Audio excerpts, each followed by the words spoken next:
So over here you can see that I have a Pixlr E project from the previous lesson, and I have some layers stacked up to create this effect.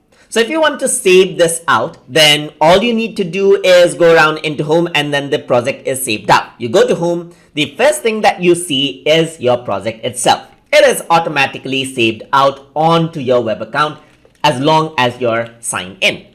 So if you want to open up that file, simply click here and that's it.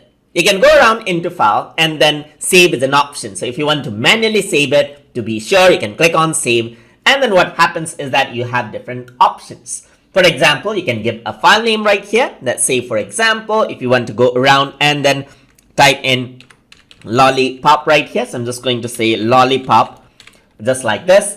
So just like this, lollipop, and this is what you have.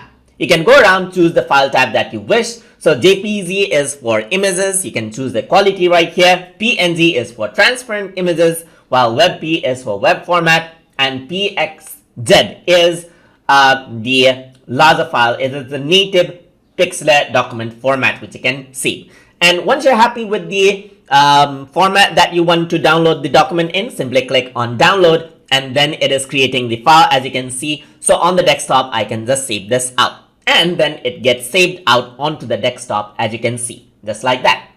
And that is how you can save out files from within Pixlr E. So hope you guys learned something as always. And as always, please like, comment, share, and subscribe.